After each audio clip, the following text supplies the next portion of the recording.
ಇವತ್ತು ನಾನು ದೇವಗಿರಿಗೆ ಹೋಗ್ತಾ ಇದ್ದೀನಿ. ಯಾಕೆಂತಂದರೆ ಅಲ್ಲಿ ಲೋನ್ ಮೇಲೆ ನಡೀತಾ ಇದೆ. ಅಲ್ಲಿ ಹೋದ ಮೇಲೆ 100 ಜನ ಇರ್ತಾರೆ, 100 ಜನ ಬ್ಯಾಂಕ್ನವ್ರು ಇರ್ತಾರೆ, 100 ಜನ ಬೆನಿಫಿಷರೀಸ್ ಇರ್ತಾರೆ. ಅವ್ರಿಗೆ ಬೇಕಾಗಿರುವಂಥ ಸಾಲ ತೊಗೊಳೋದಕ್ಕೋಸ್ಕರ, ಅವರ ಕನಸಿನ ಮನೆ ಮಾಡ್ಕೊಳ್ಳೋದಕ್ಕೋಸ್ಕರ ಫಸ್ಟ್ ಅಲ್ಲಿ ಹೋಗೋಕ್ಕಿಂತ ಮುಂಚೆ ಫಸ್ಟ್ ನಾನು ಬ್ಯಾಗ್ ಪ್ಯಾಕ್ ಮಾಡ್ಕೋತೀನಿ. ಆಯಿತಾ? ಫಸ್ಟ್ ಬರೀ ನೋಡೋಣ, ಬ್ಯಾಗ್ ಪ್ಯಾಕ್ ಮಾಡ್ಕೊಳ್ಳೋದು, ಪಟ ಅಂತ ಬ್ಯಾಗ್ ಪ್ಯಾಕ್ ಮಾಡ್ಕೊಂಡು ಅಲ್ಲಿಗೆ ಓಡೋಣ.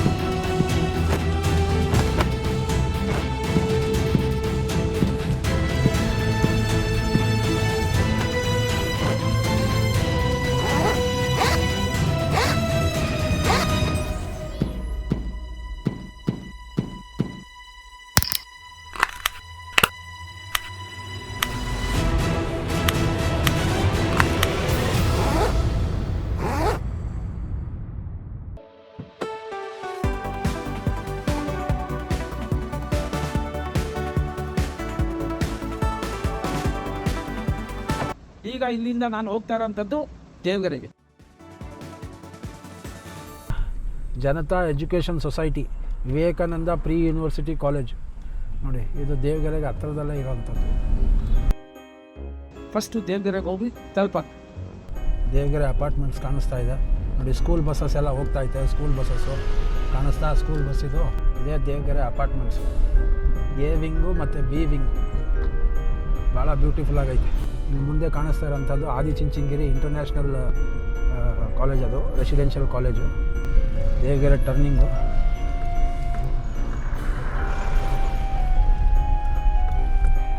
ದೇವಗಿರಿ ಟರ್ನಿಂಗು. ಏನಪ್ಪ ಜನಗಳು ಅವರ ಇಲ್ಲಪ್ಪ. ರೋಡೆಲ್ಲ ಸಖತ್ತಾಗಿ ರೆಡಿ ಮಾಡವ್ರೆ ನೋಡಿ, ಕಾಣಿಸ್ತಾ ಇದೆಯಲ್ಲ. ಈಗ ಇಲ್ಲೇ ಕ್ಯಾಂಪ್ ಹಾಕಿರ್ತಾರೆ, ಒಳಗಡೆ ಹೋಗಿ ನೋಡೋಣ. ಜನಗಳು ಇಲ್ಲೇ ಈಗಲೇ ಇದ್ದಾರೆ, ಭಾಳ ಜನಗಳು ಇದ್ದಾರೆ. ನೋಡೋಣ ಎಷ್ಟು ಜನ ಅವರೇ, ಏನು ಎತ್ತ ಅಂತ ನೋಡೋಣ. ಲೋನ್ಗೆ ಹಾಕವ್ರೆ. ನಾವು ಕಾರು ಒಳಗಡೆನ ತೊಗೊಂಡೋಗೋಣ. ದೇವಗಿರಿಗೆ ತಲುಪಿದ ತಕ್ಷಣವೇ ನಾನು ಏನು ಎಕ್ಸ್ಪೆಕ್ಟ್ ಮಾಡಿದ್ನೋ, ಆದರೆ ಈಗ ನೋಡಿದ್ಮೇಲೆ ಅದನ್ನೇ ನಾನು ಎಕ್ಸ್ಪೆಕ್ಟೇ ಮಾಡಿರಲಿಲ್ಲ. ಆ ಥರ ಆಗೋಯ್ತು.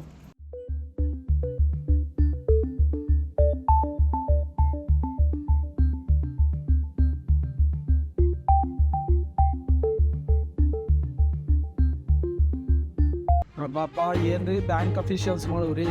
RGRS ಹೇಳಿರುವಂಥದ್ದೇನು, 18ನೇ ತಾರೀಕು ನಡೆಯುವಂಥ ಫಂಕ್ಷನ್ ಅಂತ ಅಂದರೆ ಏನು, ಗ್ಯಾದರಿಂಗ್.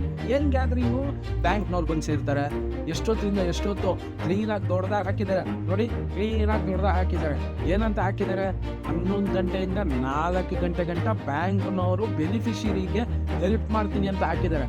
ಬಟ್ ಎಲ್ಲಿ 11 ಗಂಟೆಯಿಂದ 4 ಗಂಟೆ ಗಂಟ ಇರೋ ಬದಲು 12 ಗಂಟೆಗೆ ಎಲ್ಲ ಮಾಯ ಗೋವಿಂದ. ಇಲ್ಲೇ ಇದೇ ಲೋನ್ ಮೇಳ ಅನಿಸುತ್ತೆ. ಲೋನ್ ಮೇಲನಾ? ಏನು ಲೋನ್ ಮೇಲ ರೀ? ಎಲ್ರಿ ಜನಗಳಿಲ್ಲ ಎಲ್ಲ ಹೊಂಟೋದ್ರ ಅಷ್ಟು ಬೇಗ? ಯಾವುದು ನಿಮ್ಮದು ಬ್ಯಾಂಕು? ಆವಾಸ್ ಅವರ? ಇವರೆಲ್ಲ ಬೆನಿಫಿಷರೀಸ್ ಇಷ್ಟೇ ಜನನಾ? ಹೌದಾ? ಇನ್ಯಾರೂ ಇಲ್ವಾ ಬ್ಯಾಂಕ್ನವ್ರು? ಯಾರೂ ಇಲ್ವಾ? ಈ ಥರ ಆದರೆ ಪಾಪ ಬ್ಯಾಂಕ್ನವರು ಇವ್ರಿಗೆ ಸಾಲ ಕೊಡೋದಿರಲಿ, ಪಾಪ ಆ ಪುಣ್ಯಾತ್ಮರು ಯಾರು ಬ್ಯಾಂಕ್ ಅಫಿಷಿಯಲ್ಸ್ ಬಂದಿರ್ತಾರಲ್ಲ, ಅವ್ರು ಬಂದಿರೋರು ನಿಯತ್ತಾಗಿ ಕೆಲಸ ಮಾಡ್ಬಿಟ್ಟು ಹೋಗಿದ್ದಿದ್ರೆ ಇಲ್ಲಿ ಎಷ್ಟೋ ಜನ ಬಂದಿದ್ರಪ್ಪ. ಅವ್ರಿಗೆ ಸಿಗಬೇಕಾಗಿರೋಂಥ ಲೋನ್ ಸಿಗೋದು, ಅವ್ರಿಗೆ ಬೇಕಾಗಿರೋಂಥ ಕನಸಿನ ಮನೆ ಸಿಗೋದು. ನಾನು ಬಂದು ತಲುಪಿದ ತಕ್ಷಣವೇ ಹೆಚ್ಚು ಕಡಿಮೆ ಒಂದು 12:15 ಆಗೈತೆ ಅಂತ ಅನ್ಕೊಳ್ಳಿ. 12:15 ಅಂತ ಅಂದರೆ ಬಂದಿದ್ದ ತಕ್ಷಣ ಒಬ್ಬ ಪುಣ್ಯಾತ್ಮ ಇದ್ದ. ಆ ಪುಣ್ಯಾತ್ಮ ಇರೋರು ಬರೋ ಒಂದು 4-5 ಜನ ಇದ್ದರು. ಅವ್ರದ್ದು ತಗೊಂಡು ನಂಬರ್ಗಳನ್ನ ತಗೊಂಡು ಬರ್ಕೋತಾ ಇದ್ದ ಅಷ್ಟೇ. ಅದು ಬಿಟ್ಟರೆ ಬೇರೆ ಬ್ಯಾಂಕ್ನವ್ರು ಯಾರೂ ಇರಲಿಲ್ಲ. ಸರಿಯಪ್ಪ, ಇಲ್ಲಿಂದ ಹೊರಗಡೆಗೆ ಹೋಗೋದ್ರು. ಹೊರಗಡೆಗೆ ಹೋಗಬೇಕು ಅಂತ ಅಂದರೆ ಇಲ್ಲಿಂದ ಈಗ ಹೊರಗಡೆಗೆ ಹೋಗೋಣ. ಅಲ್ಲಿ ಏನಾದರೂ ಜನಗಳು ಎಷ್ಟು ಜನ ಅವ್ರೆ ಅಂತ ನೋಡೋಣ.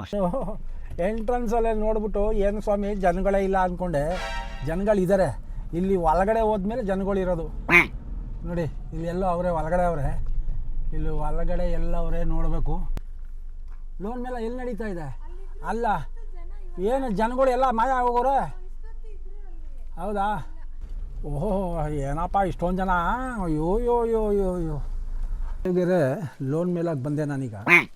ಬಂದಿದ್ದಕ್ಕೆ ನೋಡಿ ಜನಗಳು, ಏನು ಜನಗಳು, ಭಯಂಕರ ಜನಗಳು. ಯಾರೂ ಇಲ್ಲ, ನೊಣ ಹೊಡಿತೈತೆ. ಹಿಂಗೆ ಕತೆ. ಬ್ಯಾಂಕ್ನವ್ರಿಲ್ಲ, ಯಾರೂ ಇಲ್ಲ. ಪಾಪ ಒಬ್ಬರು ತಾಯಿ ಸಿಕ್ಕಿದ್ರು, ಅವರೊಬ್ಬರೇ ಇಲ್ಲಿ ನಿಂತಿದ್ದಾರೆ. ಅದು ಬಿಟ್ಟರೆ ಬೇರೆ ಯಾರೂ ಇಲ್ಲಣ್ಣ. ಅವರು ಕೆಲವಾರು ಅವ್ರಿಗಿಷ್ಟ ಆಗುವಂಥ ಪ್ರಶ್ನೆಗಳ್ನ ಕೇಳ್ತೀನಿ ನಾನು ಇವತ್ತು. ಓಕೆ, ಸರಿ, ಇಲ್ಲಿ ಬಂದು ತಲುಪಿ ನೋಡಿದೆ, ಹಿಂಗೆ ತೋರ್ಸೋದಲ್ಲ ನಿಮಗೆ. ಎಷ್ಟು ಜನ ಅವ್ರೆ? ಬರೀ ಟೇಬಲ್ ಐತೆ, ಕುರ್ಚಿಗಳವ್ರೆ, ಯಾವ ಬ್ಯಾಂಕ್ ಅಫಿಷಿಯಲ್ಸು ಇಲ್ಲ. 11 ಗಂಟೆಯಿಂದ 4 ಗಂಟೆ ಗಂಟ ಮಾಡಬೇಕಾಗಿರೋಂಥ ಒಂದು ಕ್ಯಾಂಪು ಬ್ಯಾಂಕ್ನಿಂದ ಅಫಿಷಿಯಲ್ಸ್ನ ಕಳಿಸ್ತೀನಿ ಅಂತ ಹೇಳಿದವರು 12:15, 12:15 ಇವಾಗ 12:15 ಅಂತಂದ್ರೂ ಒಬ್ಬರು ಬ್ಯಾಂಕ್ ಅಫಿಷಿಯಲ್ಸ್ ಇಲ್ಲ.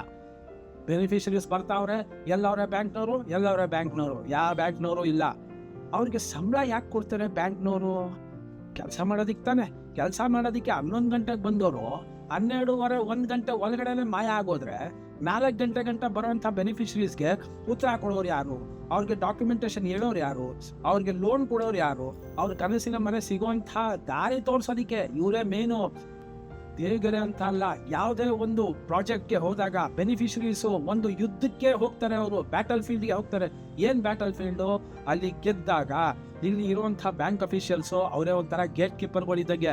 ಅವರು ಹೊರಗಡೆ ಜಾಗ ಬಿಟ್ಟರೆ, ಅಂದರೆ ಲೋನ್ ತಗೊಳೋದಕ್ಕೋಸ್ಕರ ಜಾಗ ಕೊಟ್ಟರೆ ಅವರು, ಆವಾಗ ಇವ್ರು ಲೋನ್ ತಗೊಂಡು ತನ್ನ ಕನಸಿನ ಮನೆ ಮಾಡ್ಕೋತಾರೆ.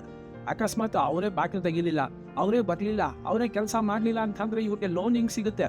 4-6 ಜನ ಬೆನಿಫಿಷರೀಸ್ ಜೊತೆ ನಾನು ಮಾತಾಡ್ತೀನಿ.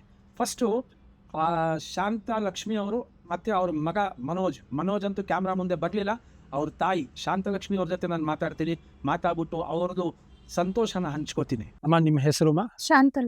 ಶಾಂತಲಕ್ಷ್ಮಿ. ಶಾಂತವಾಗಿರುವಂಥ ಲಕ್ಷ್ಮಿ ಅವರು. ವರ್ಷಗಳ ನಂತರ ನೀವು ನಿಮ್ಮ ಸ್ವಂತ ಮನೆ ಮಾಡ್ತಾ ಇದ್ದೀರಾ ಅಂತ ನಿಮಗೆ ಗೊತ್ತಾಯಿತು. ಒಟ್ಟಲ್ಲಿ ಆಗಿದೆ ನಿಮಗೆ. ಓಕೆ, ನೀವು ಮನೆ ಅಲಾಟ್ ಮಾಡೋಕ್ಕಿಂತ ಮುಂಚೆ ಇದ್ರ ಬಗ್ಗೆ ನಿಮಗೆ ಯಾರು ಮಾಹಿತಿ ಕೊಟ್ಟರು? ಮಗನೇ ಸರ್. ನಿಮ್ಮ ಮಗನೇ. ನೀವು ಇವತ್ತು ಬಂದಿರೋದಕ್ಕೆ ಕಾರಣ ಏನಮ್ಮ? ಬಂದಿರೋದಕ್ಕೆ ಕಾರಣ ಮೊಬೈಲ್ ಮೆಸೇಜ್ ಕಳ್ಸಿದ್ರು ಸರ್. ಏನಂತ ಕಳ್ಸಿದ್ರಮ್ಮ? ಮಂಜೂರಾತಿ ಪತ್ರ ಕೊಡ್ತೀವಿ ಅಂತ. ಮಂಜೂರಾತಿ ಪತ್ರ ಅನ್ನೋದಕ್ಕಿಂತ ನಿಮಗೆ ಸ್ವಾಧೀನ ಪತ್ರ ಕೊಡ್ತೀನಿ ಅಂತ ಹೇಳಿದ್ರು. ಮೋಸ್ಟ್ಲಿ ಅದಕ್ಕೋಸ್ಕರ ಇವರು ಬಂದಿರೋಂಥದ್ದು. ನಿಮ್ಮ ಮಗನಿಂದ ಇದು ಗೊತ್ತಾದ್ಮೇಲೆ ನೀವು ಅಪ್ಲಿಕೇಶನ್ ಹಾಕಿದ್ಮೇಲೆ ನೀವು ಮನೇನ ಚಯನ ಮಾಡುವಾಗ, ಅಂದರೆ ಸೆಲೆಕ್ಟ್ ಮಾಡುವಾಗ ಯಾರು ನಿಮಗೆ ಗೈಡ್ ಮಾಡೋರು? ನನ್ನ ಮಗನೇ ಸರ್. Very good. ಎಲ್ಲ ನಿಮ್ಮ ಮಗ ಅಂತಾನೆ ಹೇಳ್ತಾ ಇದ್ರು. Very good. ಎಲ್ಲ ಅವನೇ ಮಾಡಿದ್ದು. Very good. ಭಾಳ ಒಳ್ಳೇದು. ಮನೆ ದೇವಗೆರೆನಲ್ಲೇ ಯಾಕೆ ಸೆಲೆಕ್ಟ್ ಮಾಡಬೇಕು ಅನ್ಕೊಂಡಿದ್ರು ಅಂತ ಹೇಳಿ? ಅದು ಅವರು ಬಂದು ಎಲ್ಲ ಸರ್ಚ್ ಮಾಡ್ಕೊಂಡ್ ಬಂದ್ರೆ ಎಲ್ಲಾ ಕಡೆನೂ. ಓಕೆ, ಇದು ಇಷ್ಟ ಆಯ್ತು ಈ ಜಾಗ ಅಂತ ಇಲ್ಲಿ ನೀವಿರೋ ಸ್ಥಳ ಎಲ್ಲಿಮ್ಮ? ನಾವು ವೃಷಭಾವತಿ ನಗರ. ಅಕ್ಕಪಕ್ಕ ಯಾವ್ದಾದ್ರು ಏರಿಯಾ ಹೆಸರು? ಕಾಮಾಕ್ಷಿಪಾಳ್ಯ. ನಮ್ಮ ಏರಿಯಾ ಹತ್ರನೇ ಇರೋದು. ನಾನು ವಿಜಯನಗರದಿಂದ ಮಾಗಡಿ ರೋಡಿಂದ ಕಾಮಾಕ್ಷಿಪಾಳ್ಯ ಹತ್ರನೇ. ಅದಾದ ನಂತರ ನೀವು ಮನೆ ಸೆಲೆಕ್ಟ್ ಮಾಡಿದ ನಂತರ ಮನೆಗೆ ಮಿಕ್ಕಿದ ಅಮೌಂಟ್ ಕಟ್ಟಬೇಕು ಅನ್ನೋದು ನಿಮಗೆ ಯಾವಾಗ ಮೆಸೇಜ್ ಬಂತಮ್ಮ? ಅದಾಗಿ ಒಂದು 2-3 ವರ್ಷಕ್ಕ, ಇಲ್ಲ ಈಗ ರೀಸೆಂಟಾಗ? ಯಾಕಂದ್ರೆ ಈಗ ತಾನೇ ಇದು ರೆಡಿ ಆಗಿರೋಂಥದ್ದು. ಸರಿ, ಅವರು ಪತ್ರ ಕೊಟ್ರಲ್ವಾ, ನಮ್ಗೆ ಗೊತ್ತಾಗಿತ್ತು ಇನ್ನ ಮಿಕ್ಕಿದ ಅಮೌಂಟ್ ಕಟ್ಟಬೇಕು ಅಂತ. ಅಂದ್ರೆ ನಿಮ್ದು 6,23,000 ಏನೋ ಬರುತ್ತೆ. ಅದಕ್ಕೆ ಇನ್ಶೂರೆನ್ಸ್ ಎಲ್ಲ ಸೇರಿಸಿ ಒಂದು 40,45,000 ಅದನ್ನು ಸೇರಿಸುತ್ತೆ. ಸೊ ನೀವು ಹೆಚ್ಚು ಕಡಿಮೆ ಒಂದು 7 ಲಕ್ಷ, 10,000 ಕಡಿಮೆ 7 ಲಕ್ಷ ನೀವು ಮಾಡಿರ್ತೀರ ಲೋನು. ನಿಮ್ಗೆ EMI ಎಷ್ಟು ಬಂದಿದೆಯಮ್ಮ? EMI ಪ್ರತಿ ತಿಂಗಳು ಈಗ ಕಟ್ಟುವಂಥ EMI ಎಷ್ಟು ಬಂದಿದೆ? 9,643. ನಂದು ಅವ್ರಿಗೆ 9,600, ನಿಮಗೆ 9,643 ಬಂದಿರೋಂಥದ್ದು. ನನಗೆ ಬಂದಿರೋಂಥದ್ದು 9,118. 10 ವರ್ಷಕ್ಕೆ ಎಷ್ಟು % ಬಡ್ಡಿ ಹಾಕಿದ್ದಾರಮ್ಮ? 11% ಬಡ್ಡಿ ಹಾಕಿದ್ದಾರೆ. ಇದು ತಪ್ಪು ಮಾಡಿದ್ದಾರೆ. ಇರಲಿ, ಇದೊಂದು ತೊಂದರೆ. ಇವರು ಈಗ ಮೇಲಾಧಿಕಾರಿಗಳ ಹತ್ರ ನೀವು ಮಾತಾಡ್ಬಿಟ್ಟು, ನಾನು ನಿಮ್ಮ ಹತ್ರನೇ ಹೇಳ್ತಾ ಇರೋದಮ್ಮ ಶಾಂತಲಕ್ಷ್ಮಿ ಅವರೇ, ದಯವಿಟ್ಟು ಅವ್ರ ಹತ್ರ ಹೇಳಿ. ಎಲ್ಲರಿಗೂ ಕೊಡ್ತಾ ಇರೋಂಥದ್ದು ಆವಾಸ್ ಯೋಜನೆಯಿಂದ. ನಾನು ಎಲ್ಲರಿಗೂ ಹೇಳ್ತಾ ಇರೋದು, ಎಲ್ಲರ ಪರವಾಗಿ ಮಾತಾಡ್ತಾ ಇರೋಂಥದ್ದು. ನಮ್ಮ ತಾಯಿ ಶಾಂತಲಕ್ಷ್ಮಿ ಅವ್ರ ಹತ್ರ ಪರವಾಗೂ ನಾನು ಕೇಳ್ತಾ ಇರೋಂಥದ್ದು, ನನಗೆ ಮಾಡಿಕೊಟ್ಟಿರೋಂಥದ್ದು 10%. ಸೊ ಅವ್ರಿಗೂ 10% ಮಾಡಿಕೊಡ್ಬೇಕು ಅಂತ ನಾನು ಕೇಳ್ಕೊತಾ ಇರೋಂಥದ್ದು. ಅವ್ರಿಗೆ 11% ಮಾಡಿದ್ದಾರೆ. ಇದು ತಪ್ಪಿದು. ದಯವಿಟ್ಟು ಅದನ್ನು ಮಾಡೋಕ್ಕೆ ಹೋಗಬೇಡಿ. ಅವ್ರದ್ದೇನೋ ಸಿಬಿಲ್ದೇನಾದರೂ ತೊಂದರೆ ಇತ್ತಮ್ಮ ನಿಮ್ಮದು? ಯಾವುದು ಸಿಬಿಲ್ ಸಾಲ ಮಾಡಿರಲಿಲ್ಲ. ಸೊ ಸಿಬಿಲ್ದೇನೂ ತೊಂದರೆ ಇಲ್ಲ ಅಂತ ಹೇಳೋರು. ಅಂಥದ್ರಲ್ಲಿ ದಯವಿಟ್ಟು ಅವ್ರ ಹತ್ರ ನಾನು ಕೇಳ್ಕೊಳ್ಳೋಂಥದ್ದು ಆವಾಸ್ ಫೈನಾನ್ಸ್ ಅವ್ರಿಗೆ 10% ಮಾಡಿಕೊಡಿ ಅಂತ. ನೀವು ದಯವಿಟ್ಟು ಮೇಲಾಧಿಕಾರಿಗಳ ಜೊತೆ ಒಂದ್ಸತಿ ಭೇಟಿಯಾಗಿ ಅದನ್ನು 11%ಇಂದ 10%ಗೆ ಕಡಿಮೆ ಮಾಡ್ಕೊಳ್ಳಿ. ಆವಾಗ ನಿಮ್ಮದು EMIನೂ ಸಹ ಕಡಿಮೆ ಆಗುತ್ತೆ. ನಂದು ಇರೋವಂಥ EMI 9,118 ರೂಪಾಯಿ. ಸೊ 120 ತಿಂಗಳು ನಾನು ಕಟ್ಟಬೇಕಾಗಿರೋದಮ್ಮ. ನೀವು 120 ತಿಂಗಳು, ಆಯಿತಾ? ಅದಾದಮೇಲೆ ಸಬ್ಸಿಡಿ ಅಮೌಂಟು ಅತಿ ಶೀಘ್ರದಲ್ಲಿ ಎಲ್ಲ ಮೆಂಬರ್ಸು VIP ಮೆಂಬರ್ಸ್ಗೆಲ್ಲ ಸಬ್ಸಿಡಿ ಅಮೌಂಟ್ ಯಾವತ್ತಿಂದ ಸ್ಟಾರ್ಟ್ ಆಗುತ್ತೆ ಅನ್ನೋದು ಮುಂದಿನ ವಾರ ನಾನು ಹಾಕ್ತೀನಿ. ಸಬ್ಸಿಡಿ ಅಮೌಂಟು ಪ್ರತಿಯೊಬ್ರಿಗೂ ಅವರವರ ಬ್ಯಾಂಕ್ ವರ್ಚುವಲ್ ಬ್ಯಾಂಕ್ ಏನಿದೆ ಅದಕ್ಕೆ ಬರುತ್ತೆ. ಈಗ 4 ಜನ ಹೆಣ್ಣು ಮಕ್ಕಳು ಅಂತ ಅಂದರೆ ಚತುರ್ಭುಜ ಅಂತ ನಾನು ಹೇಳಿದ್ದೀನಿ ಇದರಲ್ಲಿ. ಅದನ್ನು ನಾರ್ಮಲಾಗಿ ಹೇಳಿರುವಂಥದ್ದು 4 ಜನ. ಒಂದು ಶಾಂತಲಕ್ಷ್ಮಿ ಅವರು, ಇನ್ನೊಬ್ಬರು ಭಾಗ್ಯ ಮೇಡಮ್ ಅವರು, ಇನ್ನೊಬ್ಬರು ಭಾಗ್ಯಲಕ್ಷ್ಮಿ ಅವರು, ಇನ್ನೊಬ್ಬರು ಮಾಲಾ ಮೇಡಮ್ ಅವರು. 4 ಜನರನ್ನು ನಾನು ಮೀಟ್ ಮಾಡಿದೆ. 4 ಜನನೂ ಬರೀ 1 ಲಕ್ಷ ರೂಪಾಯಿ ಕಟ್ಬಿಟ್ಟಿದ್ದಾರೆ, ಬಟ್ ಲೋನ್ ತೊಗೊಂಡಿಲ್ಲ. ಅದರಲ್ಲಿ ಶಾಂತಲಕ್ಷ್ಮಿ ಅವರು ಮಾತ್ರ ಅವ್ರು ಪೂರ್ತಿ ಅಮೌಂಟ ಕಟ್ಟಿದ್ದಾರೆ. ಇನ್ನು 3 ಜನ ಅವರು ಅಮೌಂಟ್ ಕಟ್ಟಿಲ್ಲ. ಅವ್ರ ಹತ್ರನೂ ನಾನು ಒಂದು ಸಣ್ಣದಾಗಿ ಇಂಟರ್ವ್ಯೂ ಮಾಡ್ತೀನಿ, ಅದನ್ನೇ ನೋಡಿ. ಅಮ್ಮ ಬನ್ನಿಮ್ಮ. ನಾವೆಲ್ಲ ಒಂದೇ ಕಡೆ ಇರೋರು ಇವಾಗ ಒಂದ್ ಕಡೆ ಸೇರಿ ಸ್ತ್ರೀಶಕ್ತಿ ಸೇರಿರುವಂಥದ್ದು ಚತುರ್ಭುಜ ಅಂತ ಹೇಳ್ತಾರಲ್ಲ ಆ ತರ. ಒಬ್ರು ಲಕ್ಷ್ಮಮ್ಮ, ಇನ್ನೊಬ್ರು ಗೀತಮ್ಮ, ಅಮ್ಮ ಮಾಲಾ ಮೇಡಮ್ ಅವರು, ಭಾಗ್ಯಮ್ಮ, ಭಾಗ್ಯದ ಲಕ್ಷ್ಮಿ ಬಾರಮ್ಮ. ಎಲ್ಲಾರ್ಗು ಸೇರ್ಸಿ ಹೇಳ್ಬಿಟ್ಟೆ ನಾನೀಗ. ಬೀಗ ಇಲ್ಲ, ಬೀಗ ತೆಗೆದಿದ್ದೆ, ಈಗ ಇಲ್ಲ, ಬೀಗ ಕೊಟ್ಟಿಲ್ಲ ಅಂತನ ಕೊಟ್ಟಿಲ್ಲ. ನಾವು ನೋಡಕ್ಕೂ ಆಗಿಲ್ಲ, ನೋಡಕ್ ಆಗಿಲ್ಲ. ನಂಬರ್ ನೋಡ್ಕೊಂಡು ನಮ್ಗೆ ಖುಷಿ ಆಗುತ್ತೆ. ಖುಷಿ ಇರ್ತದೆ. ಕೊಟ್ಬಿಡಪ್ಪ, ಇನ್ನೊಂದ್ ಸ್ವಲ್ಪ ದಿವಸದಲ್ಲಿ ಬಂದ್ಬಿಡ್ತಾರೆ ಇವ್ರು. ನಮ್ ಸೆಕ್ಯೂರಿಟಿ ಸಾಹೇಬ್ರು ಇವರೇ ಎಲ್ಲಾರ್ಗು ಬಂದಾಗ ಅವರೇ ಮೇನ್ ಈಗ. ಆಯ್ತಾ? ದಯವಿಟ್ಟು ನಮ್ಮಲ್ಲಿ ನಾವ್ ರಿಕ್ವೆಸ್ಟ್ ಖುಷಿ ಆಗುತ್ತೆ. ಬೇರೆ ಡಬಲ್ ನಾನು ಕೊಡಿಸ್ತೀನಿ. ಯಾಕೆ ಗೊತ್ತಾ? ಇದು ಇಲ್ಲ, ಅದೊಂದು ಕೀ ಗೊಂಚಲೆ ಐತೆ ಅವ್ರ ಹತ್ರ ಐತೆ. ಆ ಫ್ಲೋರ್ದು ಕೀ ಗೊಂಚಲು ಕೊಡ್ತಾರೆ. ನೀವು ಕ್ಲೀನ್ ಆಗಿ ನೋಡ್ಬಿಟ್ಟು ನಾನು ನಿಮ್ ಜೊತೆ ಬರ್ತೀನಿ. ಆಯ್ತು, ಬನ್ನಿ ಸರ್. ನಾನ್ ನಿಮ್ ಬರ್ತೀನಿ. ಯಾಕಂದ್ರೆ ನಿಮ್ ಸಂತೋಷ ನಾನು ಹಂಚ್ಕೋಬೇಕಲ್ವೇ. 100 ಜನ ನೋಡ್ಕೊಳ್ಳಿ ಅನ್ನೋ ಒಂದು ಆಸೆ ಅಷ್ಟೇ, ಇನ್ನೇನಿಲ್ಲ. ಆಯ್ತಮ್ಮ? ಇಷ್ಟೆಲ್ಲ ಇವ್ರ ಹತ್ರ ಮಾತಾಡಿದ ತಕ್ಷಣನೇ ನಾನು ನನ್ನ ಮನೆನ ನಾನು ನೋಡಿದೆ. ಅವರು ಶಾಂತಲಕ್ಷ್ಮಿ ಅವರು ಅವ್ರ ಮನೆ ನೋಡಿದ್ರು. ಬಟ್ ಇವರು 3 ಜನ, ಮಾಲಾ ಅನ್ನೋರು, ಮತ್ತು ಭಾಗ್ಯಲಕ್ಷ್ಮಿ ಅನ್ನೋರು, ಮತ್ತು ಅವರ ಸಿಸ್ಟರ್ ಇನ್ನೊಬ್ರು, ಅವ್ರು 3 ಜನಕ್ಕೂ ಮನೆ ಕೀ ಕೊಟ್ಟಿಲ್ಲ. ಸೆಕ್ಯೂರಿಟಿ ಪಾಪ ಅವ್ರದ್ದೇ ಅಂತ ಕೆಲಸ ಮಾಡ್ತಾ ಇದ್ದಾರೆ, ಅವ್ರದ್ದೇ ಅಂತ ಕರ್ತವ್ಯ ಇದೆ. ಬಂದವ್ರಿಗೆಲ್ಲ ಕೀ ಕೊಡೋಕ್ಕಾಗಲ್ಲ. ಕೆಳಗಡೆ ಇರುವಂಥ ಒಂದು ಸ್ಯಾಂಪಲ್ ಮನೆನ ಮಾತ್ರ ತೋರ್ಸೋಕ್ಕಾಗೋದು. ಎಲ್ಲ ಮನೆಗಳು ಎಲ್ಲಾರ್ದು ಕೀ ಕೊಟ್ಟು ಕೊಡ್ಸೋಕ್ಕಾಗಲ್ಲ. ಅಂಥದ್ರಲ್ಲಿ ನಾನು ಸೆಕ್ಯೂರಿಟಿ ಸಾಹೇಬ್ರ ಹತ್ರ ರಿಕ್ವೆಸ್ಟ್ ಮಾಡಿಕೊಂಡು ದಯವಿಟ್ಟು ಕೀ ಕೊಡಿ ಅಂತ ಅಂದಾಗ ಅವರು ಕೀನ ತಲುಪಿಸಿದ್ರು. ಆ ಕೀನ ತಗೊಂಡು ನಾನು ಇವ್ರ ಜೊತೆಯಲ್ಲ ಈಗ ಮೇಲ್ಗಡೆ ಫ್ಲ್ಯಾಟಿಗೆ ಕರ್ಕೊಂಡು ಹೋಗ್ತೀನಿ. ಬನ್ನಿ ಈಗ ಮನೆ ನೋಡಕ್ ಹೋಗೋಣ.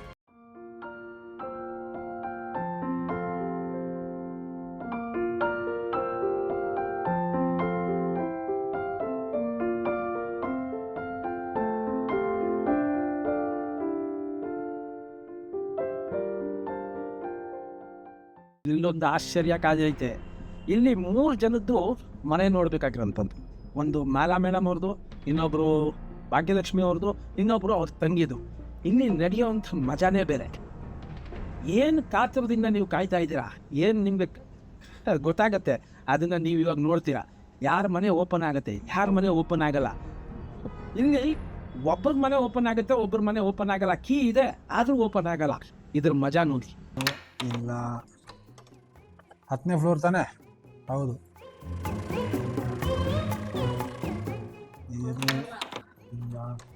ಮೇಡಮ್, ಅವ್ನು ನಿಮ್ಗೆ ಕೊಟ್ಟಿದ್ದೆ ಹೆಚ್ಚು. ಮತ್ತೆ ಇದಿಲ್ಲ, ಇದು ಇಲ್ಲ, ಇದು ಇಲ್ಲ. ಹೆಂಗ್ ನೋಡ್ತಾ ಇದ್ದೀನಿ ಅಂದ್ರೆ, ಇಲ್ಲೊಂದು ಗೆರೆ ಇದೆ. ಈ ಗೆರೆ ಕರೆಕ್ಟಾಗಿರ್ಬೇಕು. ಈ ಕಡೆ ಸೈಡ್ ಅದೇ ಗೆರೆ ಇಲ್ಲಿಲ್ಲ. ಈಗ ಅದನ್ನು ಹುಡ್ಕೋದು ಇವಾಗ ಇರೋಂಥದ್ದು. ಈಗಿರೋದು 5 ಕೀಗಳವೆ. ಈ 5 ಕೀನಲ್ಲಿ ಇವ್ರಿಗೆ ಲಾಟ್ರಿ ನೋಡೋಣ. ಇದು ಇಲ್ಲ, ಇದು ಇಲ್ಲ,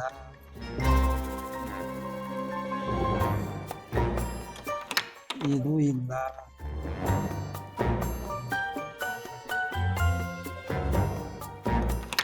ಇದು ಇಲ್ಲ. ನೋಡಿದ್ರಲ್ಲ, ಮಾಲಾ ಮೇಡಮ್ ಅವ್ರದ್ದು ಮನೆ ಕೀ ಓಪನ್ ಆಗಲಿಲ್ಲ. ನನ್ನ ಹತ್ರ ಕೀ ಬಂಚು ಅಂತ ಅಂದರೆ 10ನೇ ಫ್ಲೋರಿಂದು ಕೀ ಬಂಚ್ ಪೂರ್ತಿ ಇದೆ. ಎಲ್ಲ ಚೆಕ್ ಮಾಡಿದೆ. ಅವರು ಯಾವ ಕೀ ಕೊಟ್ಟವ್ರೋ ಏನು ಕತೆನೋ ಅಂತ ಬೈಯಕ್ಕೆ ಸ್ಟಾರ್ಟ್ ಮಾಡೋರು. ಇದು ತಪ್ಪು. ಮಾಲಾ ಮೇಡಮ್ ಅವ್ರಿಗೆ ನಾನು ಅದನ್ನೇ ಹೇಳಿದೆ, ದಯವಿಟ್ಟು ಒಬ್ಬರು ಹೆಲ್ಪ್ ಮಾಡಿದಾಗ ಅವ್ರಿಗೆ ಥ್ಯಾಂಕ್ಸ್ ಅಂತ ಹೇಳಿ ಹಂಗನ್ಬಿಟ್ಟು ಕೀ ಕೊಟ್ಟಿದ್ದಾರೆ, ಅದರಲ್ಲಿ ಕೀನೇ ಇಲ್ಲ ಅಂತ ಹೇಳೋಕೆ ಹೋಗಬೇಡಿ. 10ನೇ ಫ್ಲೋರಲ್ಲಿ ಇರುವಂಥ ಪೂರ್ತಿ ಕೀಗಳು ಅದರಲ್ಲಿತ್ತು, ಬಟ್ ಓಪನ್ ಆಗಿಲ್ಲ. ಈಗ ಇರೋವಂಥದ್ದು ಮಜಾ. ಯಾರೆಣ್ಣೆದು ನಮ್ಮ ಇನ್ನೊಬ್ರು ಭಾಗ್ಯಲಕ್ಷ್ಮಿ ಅವ್ರ ಮನೆಗೆ ಹೋಗೋಣ. ಅಲ್ಲಿ ಏನಾಗುತ್ತೆ ಅಂತ ನೋಡೋಣ. 6150 ನೋಡಿ, ಇಲ್ಲಿ ನಂಬರ್ ಇರುತ್ತೆ. ಅಪ್ಪ ಇದು ತೋರಿಸಿ ನೋಡಿ, 6150 ಅಂತ ಏನಿದೆ ಅದೇ ಥರ ನಂಬರ್ ಇಲ್ಲಿ ಬರೆದಿರ್ತಾರೆ. ಆಯಿತಾ 361401 ಅಪ್ಪ ಇದು 614016 501 ಬೇಕಿತ್ತು. ಹಾಂ ಬಂದಾಗ ಸ್ಲಿಪ್ ಫಾರ್ಗೆಚ್ಚಿ ಒಳ್ಳೆದ ನೆಂಡಿದೆ ಎಲ್ಲ ನೋಡಿ ಈಗೇನು ಈಗ ಸ್ಲಿಪ್ ಆಗ್ಬೋದು. ಹಾಂ ನೋಡಿಮ್ಮ ನಿನ್ನ ಮನೆ ನೋಡಿ ಏನಮ್ಮ ಫುಲ್ ಖುಷಿನಮ್ಮ. ಹಾಂ ಮಸ್ತ್ ಈ ಸಂತೋಷ ಸಿಗಬೇಕು ಏನಮ್ಮ ಫುಲ್ ಖುಷಾ ಭಾಳ ಖುಷಿ ಆಯ್ತಾ. ಹಾಂ ನೋಡಿದ್ರಲ್ಲ ಈ ಗಂಟ ಭಾಗ್ಯಲಕ್ಷ್ಮಿ ಮೇಡಮ್ ಅವರ ಮನೆ ಕೀನ ನಾವು ಟ್ರೈ ಮಾಡಿದಾಗ ಒಂದು ಕೀನಲ್ಲಿ ಓಪನ್ ಆಯಿತು. ಅದೇ ಇರೋದು ಅದೃಷ್ಟ, ಅದೇ ಇರೋದು ತಾಳ್ಮೆ. ಸೊ ಅವ್ರ ಮನೆ ಓಪನ್ ಆಯಿತು. ಓಪನ್ ಆಗಿದ ತಕ್ಷಣವೇ ಅವರಲ್ಲಿರುವಂಥ ಸಂತೋಷ ಪ್ರತಿಯೊಂದು ಹಂಚ್ಕೋತಾರೆ. ಪ್ರತಿಯೊಬ್ಬರಿಗೂ ಈ ಸಂತೋಷ ಸಿಗಲಿ ಅಂತ ನಾನು ಅನ್ಕೋತೀನಿ. RGRHCಲಿಂದ ಸಿಕ್ಕಿರೋಂಥ ಎಲ್ಲ ಬೆನಿಫಿಷರೀಸ್ಗೆ ಈ ಸಂತೋಷ ಸಿಗಲಿ. ಈಗಿರೋದು ಮೂರನೇದು ಅವ್ರ ಸಿಸ್ಟರೇನೆ, ಅವರ ಸ್ವಂತ ತಂಗಿನೇ, ಮುಂದ್ಗಡೆ ಇರೋಂಥ ಮನೆಯೇ. ಈಗ ಅವ್ರ ಮನೆ ಚೆಕ್ ಮಾಡೋಣ, ಅವ್ರ ಮನೆ ಕೀ ಓಪನ್ ಆಗುತ್ತಾ ಆಗಲ್ವಾ, ಬನ್ನಿ ನೋಡೋಣ. ಈಗ ಇವ್ರದ್ದು ನಾನೇ ಹುಡುಕ್ಬೇಕಾ?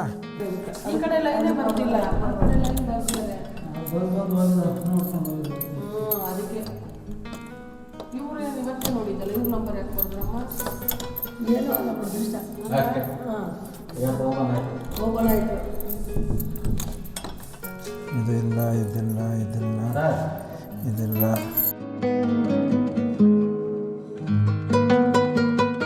ಏನು ಮಾಡೋಕ್ಕಾಗಲ್ಲ ಸ್ವಾಮಿ. ನೋಡಿ ಅವ್ರು ಕಷ್ಟಪಡ್ತಾ ಇರೋದು. ಮೋಸ್ಟ್ಲಿ ಅವ್ರ ಯಜಮಾನ್ರು ಇರ್ಬೇಕನ್ನೋ ಗೊತ್ತಿಲ್ಲ. ಅವ್ರ ಸಿಸ್ಟರು ಮತ್ತು ಅವರು ಸತತವಾಗಿ ಎಲ್ಲ ಥರನೂ ಪ್ರಯತ್ನ ಪಟ್ಬಿಟ್ರು, ಎಲ್ಲ ಥರ ಸರ್ಕಸ್ ಮಾಡಾಕ್ಬಿಟ್ರು, ಆದರೆ ಓಪನ್ ಆಗಲಿಲ್ಲ. ಅದು ನನ್ನ ಇದಲ್ಲ, ನಾನು ಅವ್ರಿಗೆ ಹೆಲ್ಪ್ ಮಾಡಬೇಕಾಗಿತ್ತು. 3 ಜನಕ್ಕೂ ಕೀ ಬಂಚ್ನ ಈಸ್ಕೊಂಡು ಟ್ರೈ ಮಾಡೋದಕ್ಕೆ ಹೋದೆ. ಅದರಲ್ಲಿ ಒಬ್ರಿಗೆ ಮಾತ್ರ ಓಪನ್ ಆಯಿತು. ಅದಕ್ಕೆ ಅವ್ರ ಹೆಸರು ಭಾಗ್ಯಲಕ್ಷ್ಮಿ ಅಂತ. ಅವ್ರಿಗೆ ಭಾಗ್ಯ ಇತ್ತು, ಅದಕ್ಕೆ ಓಪನ್ ಆಯಿತು. ಮಾಲಾ ಮೇಡಮ್ ಅವರು ಮನೆ ಓಪನ್ ಆಗಲಿಲ್ಲ. ಅವ್ರ ಸಿಸ್ಟರ್ ಭಾಗ್ಯಲಕ್ಷ್ಮಿ ಅವ್ರ ಸಿಸ್ಟರ್ ಓಪನ್ ಆಗಲಿಲ್ಲ. ಇಲ್ಲಿ ಗಂಟ ಇಳಿದಾಯಿತು. ಈಗ ನಾನು 11ನೇ ಫ್ಲೋರಿಗೆ ನಿಮಗೆ ಕರ್ಕೊಂಡು ಹೋಗ್ತೀನಿ. ಸೇಮ್ ನಮ್ಮ ಮನೆಗೇ, ಅದೇ ಮನೆಗೆ ಕರ್ಕೊಂಡು ಹೋಗ್ತೀನಿ. ಎಲ್ಲ ರೆಡಿ ಆಗಿದೆ. ನಾನು ಲೋನ್ ಕಟ್ಟಿದ್ದೀನಿ, ನಾನು ಅಪ್ಲಿಕೇಶನ್ ಹಾಕಿದ್ದಾಯಿತು, ಪ್ರತಿಯೊಂದು ಪ್ರೊಸೀಜರ್ಗಳು ಆಗೋಯ್ತು. ಈಗ ಅಕಸ್ಮಾತು ನಾನು ಇವತ್ತೇ ಈ ಮನೆಗೆ ಶಿಫ್ಟ್ ಆಯ್ತೀನಿ ಅಂದರೆ ಅಲ್ಲಿ ಆಗುವಂಥ ತೊಂದರೆ ಏನು, ಇದು ನೀವು ತಿಳಿಬೇಕು, ಇದನ್ನು ನೀವು ನೋಡಬೇಕು. ಅದಕ್ಕೋಸ್ಕರ ಅಲ್ಲಿ ಕರ್ಕೊಂಡು ಹೋಗ್ತೀನಿ, ಬನ್ನಿ. 11ನೇ ಫ್ಲೋರಲ್ಲಿರೋವಂಥದ್ದು. 11ನೇ ಫ್ಲೋರ್ಗೆ ನಾನು ಇನ್ನೊಂದ್ಸತಿ ಏನಕ್ಕೆ ಬಂದೆ ಅಂತಂದರೆ, ನಿಮಗೆ ತೊಂದರೆಗಳು ಏನು ಅಂತ ತೋರಿಸೋದಕ್ಕೋಸ್ಕರ ಬಂದೆ. ಈಗ ನಾನು ಮನೆ ತೊಗೊಂಡಿದ್ದಾಯಿತು, ಲೋನ್ ತಗೊಂಡು ಕಟ್ಟಿದ್ದಾಯಿತು, ಎಲ್ಲ ಆಗೋಯ್ತು. ಈಗ ಅಕಸ್ಮಾತ್ ನನಗೆ ಈಗ ನಾಳೆನೇ ನನಗೆ ಸ್ವಾಧೀನ ಪತ್ರ ಕೊಡ್ತಾರೆ ಅಂದ್ಕೊಡಿ.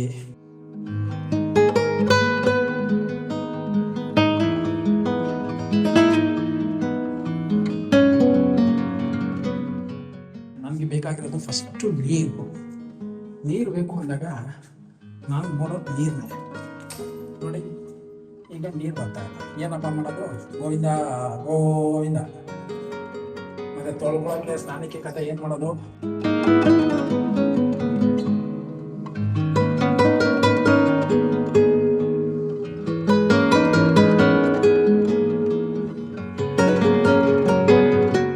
ಸೊ ನೋಡಿದ್ರಲ್ಲ ನೀವು, ಈ ಗಂಟ ಈ 11ನೇ ಫ್ಲೋರ್ಗೆ ಹೋಗ್ಬಿಟ್ಟು ನನ್ನ ಮನೆ ತೋರಿಸಿದೆ. ಆ ಮನೆ ಹೊರಗಡೆ ನಾನು ಫಸ್ಟು ಹೋಗಿದ್ದೇನು ಕಿಚನ್ಗೆ. ಯಾಕಂದರೆ ನಮ್ಮ ತಾಯಿ ಅಂದರೆ ನನ್ನ ಮಿಸಸ್ ಏನಾದರೂ ಸರಿಯಾಗಿ ಅಡುಗೆ ಮಾಡಲಿಲ್ಲ ಅಂತಂದರೆ ನೀರೇ ಇಲ್ಲ ಅಂದರೆ ಅಡುಗೆ ಮಾಡೋದೇನು ಬಂತು. ಇನ್ನೊಂದು ಸ್ನಾನಕ್ಕೆ ಚಳಕ ಮಾಡೋದಕ್ಕೆ ನೀರೆಲ್ಲಿಂದ ಬರ್ತದೆ, ತೊಳ್ಕೊಳಕ್ಕೆ ನೀರೆಲ್ಲಿಂದ ಬರ್ತದೆ ಸ್ವಾಮಿ? ಅದು ಇಲ್ಲ ಅಂತಂದರೆ ಹೆಂಗೆ? ನೀರು 10ನೇ ಫ್ಲೋರಲ್ಲಿ ನೀರಿದೆ ಕೆಲವು ಜಾಗದಲ್ಲಿ ನಾನು ನೋಡಿದ್ದೀನಿ. ಅಂದರೆ ಒಳಗಡೆ ಇರೋಂಥ ಫ್ಲ್ಯಾಟ್ಗಳಲ್ಲಿ. 11ನೇ ಫ್ಲೋರ್ಗೆ ಬಂದಾಗ ನೀರಿಲ್ಲ. ಮೋಸ್ಟ್ಲಿ ಟ್ಯಾಪನ್ನು ಓಪನ್ ಮಾಡಿಲ್ಲ. ಆದರೆ ಇದೆಲ್ಲ ಸಣ್ಣ ಪುಟ್ಟ ಕೊರತೆಗಳು, ಇದನ್ನು ಸರಿ ಮಾಡಬೇಕು ಈ ಸಂಚಿಕೆ. ಇದರಲ್ಲಿ ನನ್ನ ಪ್ರಾಬ್ಲಮ್ ಏನು ಅಂತ ತೋರಿಸಿದ್ದೀನಿ. ನಿನ್ನ ಪ್ರಾಬ್ಲಮ್ ಏನು ಅಂತ ನನಗೆ ಕಾಮೆಂಟ್ ಸೆಕ್ಷನಲ್ಲಿ ಹಾಕಿ, ಓಕೆ?